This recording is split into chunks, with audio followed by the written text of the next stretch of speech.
नमस्कार दोस्तों, के न्यूज की खास पेशकश राजकाज में आपका स्वागत है। मैं हूं प्रबुद्ध चौहान। राजकाज में आज बात करेंगे कांग्रेस की 2024 को लेकर तैयारियों की।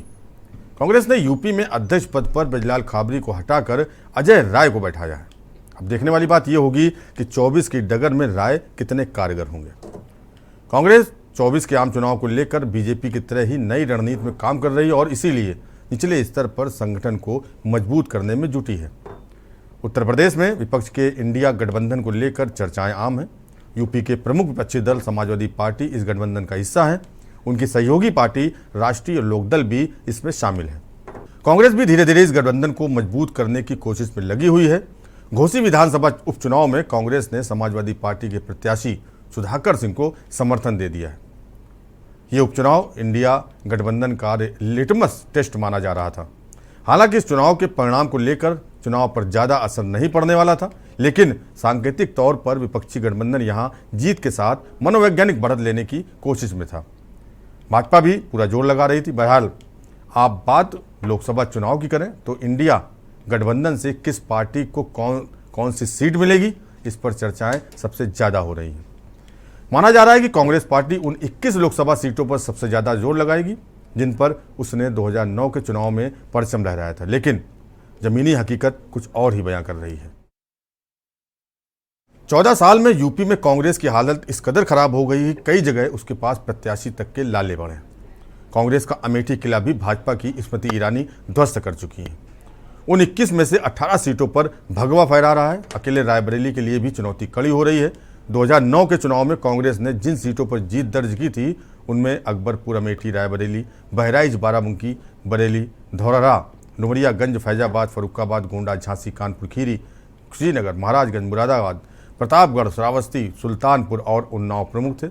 उस जीत के नायक राहुल गांधी माने गए थे। उनके अलावा सोनिया गांधी, राजाराम पाल, कमल किशोर, पीएल पुनिया, प्रवीण सिंह, जितिन प्रसाद, जगदम्बिका पाल, निर्मल खत्री, सलमान खुर्शीद, बेनी प्रसाद वर्मा, प्रदीप कुमार जैन, श्रीप्रकाश जायसवाल, जफर अली नकवी, आरपीएन सिंह, हर्षवर्धन, मोहम्मद अजरुद्दीन, राजकुमारी रत्ना सिंह, विनय कुमार विन्नू, डॉक्टर संजय सिंह और अन्नू टंडन ने जीत का परचम लहराया था।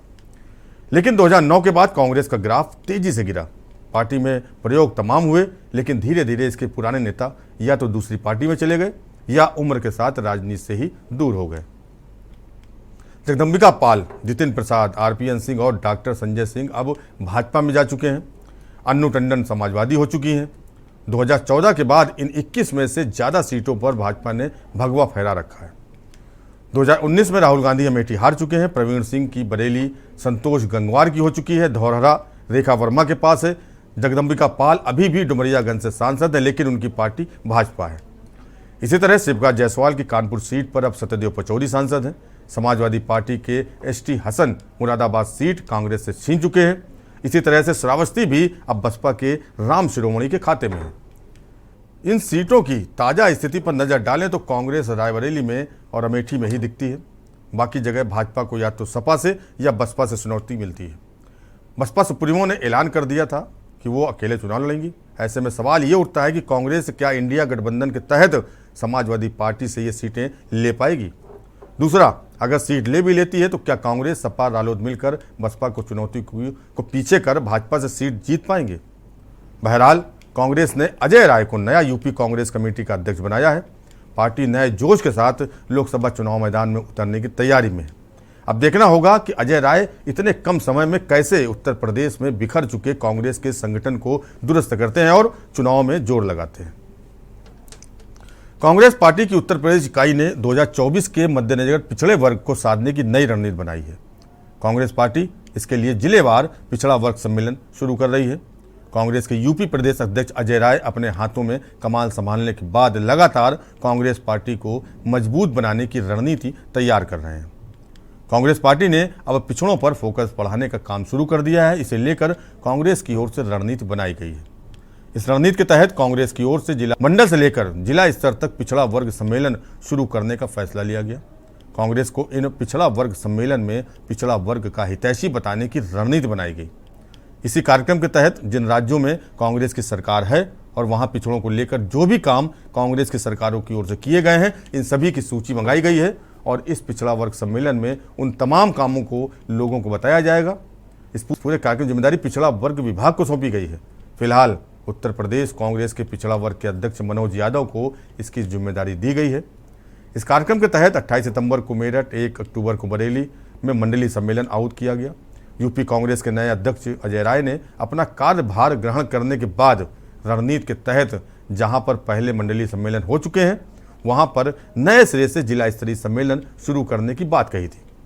इस कार्यक्रम में पाल, निषाद, यादव, नोनिया, नाई, कुम्हार, लोधी, कुर्मी, कहार, लोहार, बढ़ई और चौरसिया समाज के प्रतिनिधियों को बुलाने की तैयारी की गई।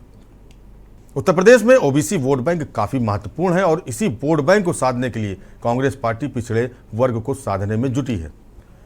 पिछड़ा वर्ग को साधने के लिए भारतीय जनता पार्टी ने भी 2019 और 2022 के चुनाव में जातिवार सम्मेलन कर अलग अलग जातियों के प्रतिनिधियों को जोड़कर खुद को उनका हितैषी बताया था।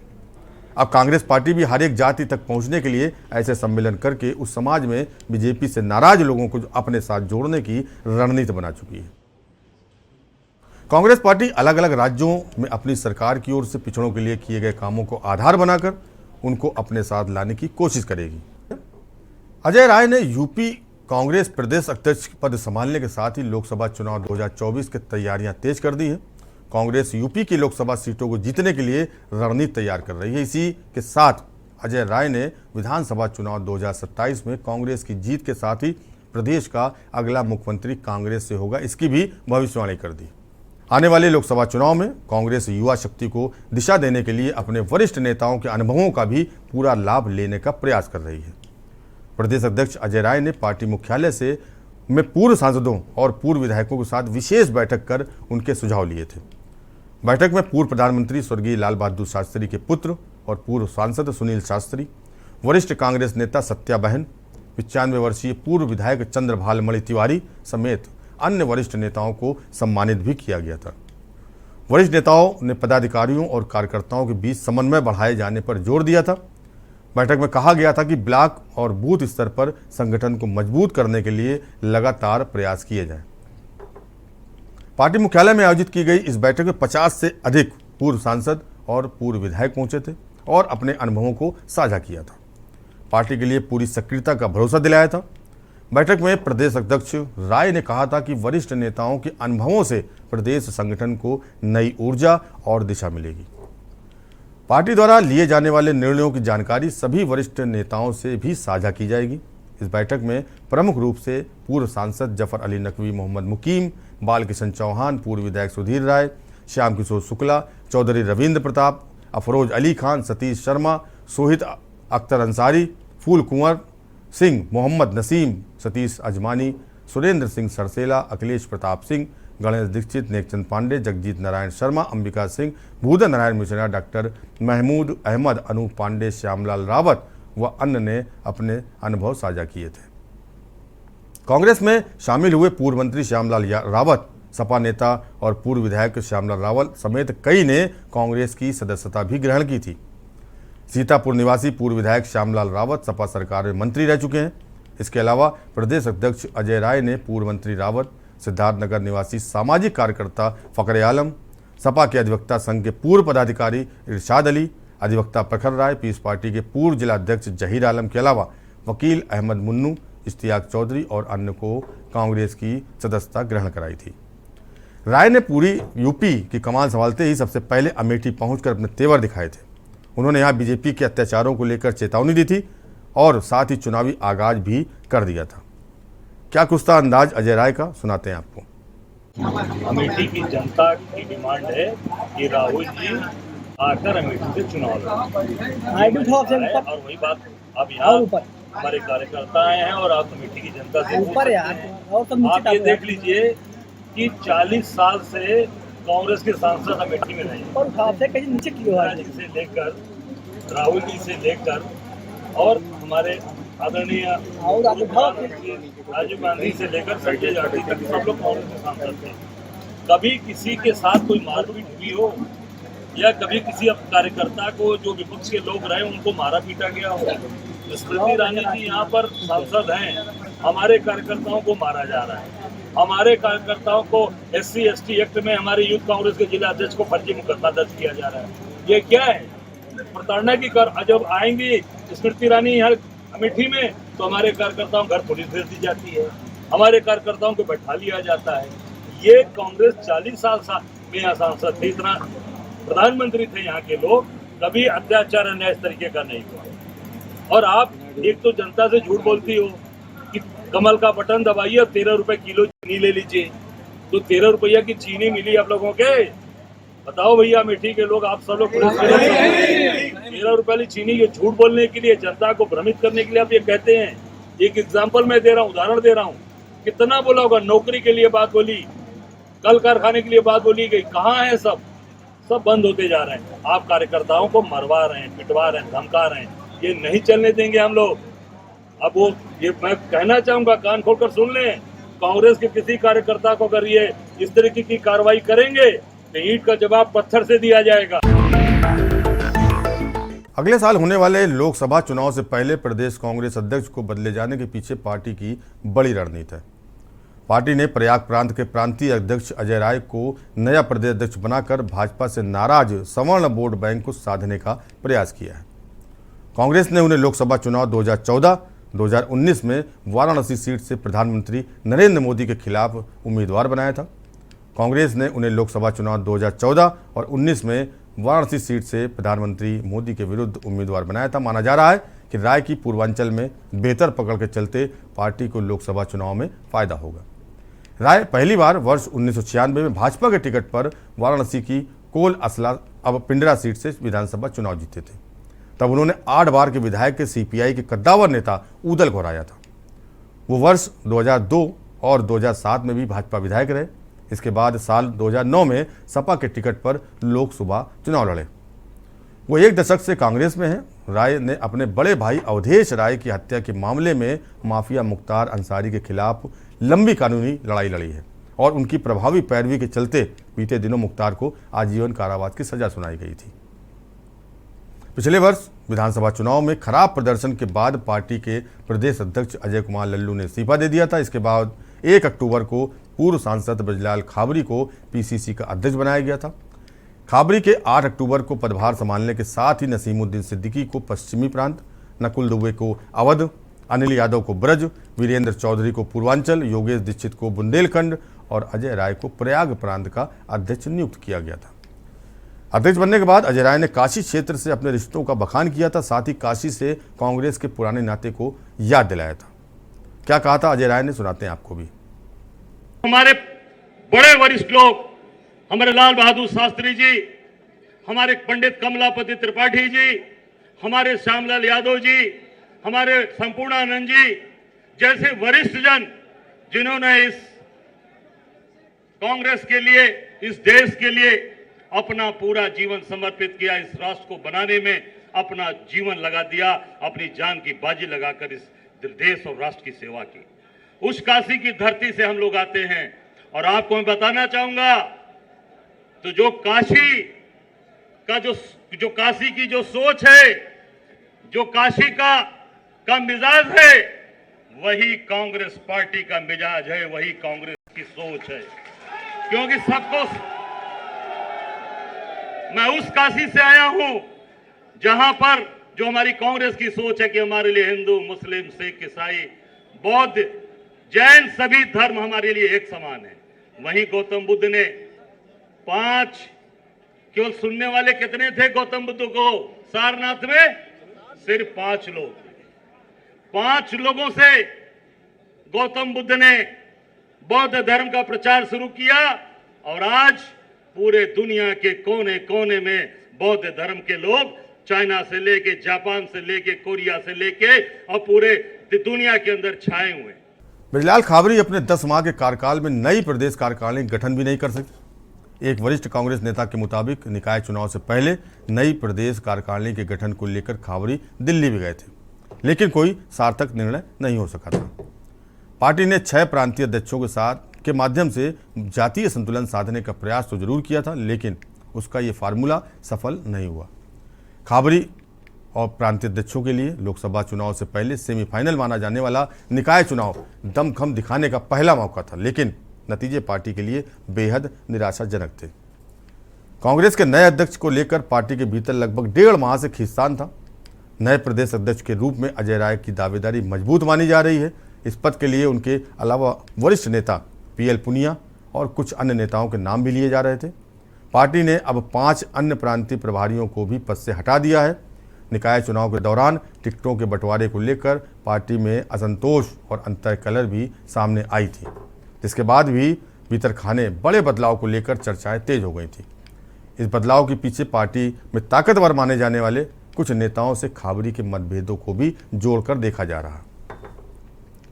कुछ लोगों का यह भी कहना है कि पार्टी की राष्ट्रीय महासचिव प्रियंका वाड्रा के निजी सचिव संदीप सिंह से भी खबरी का मनमुटाव था।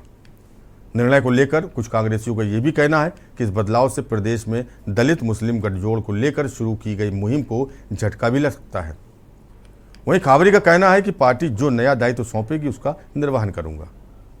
जहां से प्रियंका गांधी जी की इच्छा बनारस अगर होगी, हमारा एक एक कार्यकर्ता उनके लिए जान लड़ा देगा। स्मृति ईरानी कहती है कि राहुल गांधी अमेठी इस बार भी नहीं आएंगे, भाग जाएंगे। अब स्मृति ईरानी खुदे बौखला गई हैं। 13 रुपए किलो में चीनी दिलवा रही थी, दिलवा पाई? उनसे पूछिए। 13 रुपए किलो में हमारे लोग आए अमेठी के, उनसे पूछिए। कहा था कि 13 रुपया में आपको चीनी मिलेगा और कमल का बटन दबाइए, वो 13 रुपए का चीनी कहाँ गया? जनता को जवाब दे। ये माना जाए कि आपके ऊपर जो जिम्मेदारी सौंपी गई है 2024 में, उसका जो निस्तारण है वो दिखाई देगा, उसका रिजल्ट दिखाई। अरे 24 में दिखाई देगा और हर चुनाव आप देखिएगा कांग्रेस पार्टी का परचम लहराएंगे, आपसे वादा करते हैं। लोकसभा चुनाव के लिए बहुत कम समय बचा है। ऐसे में सत्ताधारी दल भारतीय जनता पार्टी अभी से चुनावी रणनीति तैयार करने में जुट गई है। बीजेपी को 2019 के चुनाव में उत्तर प्रदेश की जिन 14 सीटों पर हार का सामना करना पड़ा था, पार्टी अब उन्हीं सीटों पर फोकस कर रही है। इसको लेकर बीते 22 सितंबर को लखनऊ में मंथन किया गया था। इस दौरान भाजपा के राष्ट्रीय महामंत्री सुनील बंसल, प्रदेश अध्यक्ष भूपेंद्र चौधरी और महामंत्री संगठन धर्मपाल सिंह ने 2024 में होने वाले लोकसभा चुनाव के लिए रणनीति तैयार की थी। बीजेपी को 2019 के लोकसभा चुनाव में यूपी की 14 सीटों पर हार का सामना करना पड़ा था। इन सीटों को लेकर ही भाजपा ने लखनऊ में मंथन किया था। राष्ट्रीय महामंत्री सुनील बंसल ने कहा था कि भाजपा 2024 के लोकसभा चुनाव माइक्रो मैनेजमेंट, बूथ प्रबंधन और कार्यकर्ताओं की बदौलत जीत का लक्ष्य प्राप्त करेगी। इसके साथ ही केंद्र सरकार की उपलब्धियां जन जन तक पहुंचाने से भी राह आसान होगी। अधिक से अधिक नए मतदाता बनाने का भी कार्य युद्ध स्तर पर करना होगा। बंसल ने कहा था कि प्रभारी मंत्री कार्यकर्ताओं के फीडबैक के आधार पर वहां समस्याओं का समाधान कराएं। उन्होंने कहा था कि हारी हुई सीटों पर मंडल प्रवासी तैनात कर मंडल स्तर पर चुनावी योजना तैयार करें। भाजपा के राष्ट्रीय महामंत्री ने कहा था कि सामाजिक समीकरण का ध्यान रखते हुए योजना बने। जिस वर्ग का वोट हमें न मिला हो उसे पाने का पूरा प्रयास होना चाहिए। चुनाव में जीत के लिए वरिष्ठ कार्यकर्ताओं के साथ संवाद तथा हर कार्यकर्ता के लिए कार्यक्रम का निर्धारण आवश्यक है। प्रत्येक विधानसभा में अधिक से अधिक पात्र लोगों को प्रधानमंत्री विश्वकर्मा योजना से जोड़ें। आयुष्मान भव योजना का लाभ भी अधिक से अधिक लोगों को दिलाएं। उन्होंने नारी शक्ति वंदन अधिनियम के जरिए महिला वोट बैंक पर ध्यान देने को भी कहा था। भाजपा के प्रदेश महामंत्री धर्मपाल सिंह ने कहा था कि पार्टी बूथ सशक्तिकरण अभियान, परस्पर संवाद और बूथ को जीतने के लक्ष्य को लेकर आगे बढ़ेगी। आगामी दिनों में सभी सामाजिक और राजनीतिक मुद्दों पर बूथ स्तर तक की कार्य योजना तैयार होगी। तो वहीं प्रदेश अध्यक्ष भूपेंद्र सिंह चौधरी ने कहा था कि पीएम नरेंद्र मोदी के नेतृत्व में भाजपा के अनुकूल माहौल बना है। पार्टी 2024 में सभी 80 सीटें जीतने का लक्ष्य पूरा करेगी। इस बैठक में लोकसभा प्रवास योजना के तहत मैनपुरी, अम्बेडकर नगर, लालगंज, श्रावस्ती और अम्बेडकर नगर लोकसभा क्षेत्रों के संयोजक, प्रभारी और विस्तारक भी मौजूद रहे थे। अब देखना ये होगा कि बीजेपी और कांग्रेस जिस तरह से 2024 की तैयारियों में जुटे हैं उसका परिणाम क्या आता है। बीजेपी ने यूपी संगठन में व्यापक फेरबदल किया है, तो वहीं कांग्रेस ने अजय राय को जिम्मेदारी सौंपी है। अब देखना ये होगा कि कांग्रेस के लिए 24 की डगर में अजय राय कितने कारगर साबित होते हैं। खास पेशकश राजकाज में फिलहाल इतना ही। देश और दुनिया की बाकी खबरों को देखते रहिए के न्यूज़ इंडिया और मुझे दीजिए इजाजत। नमस्कार।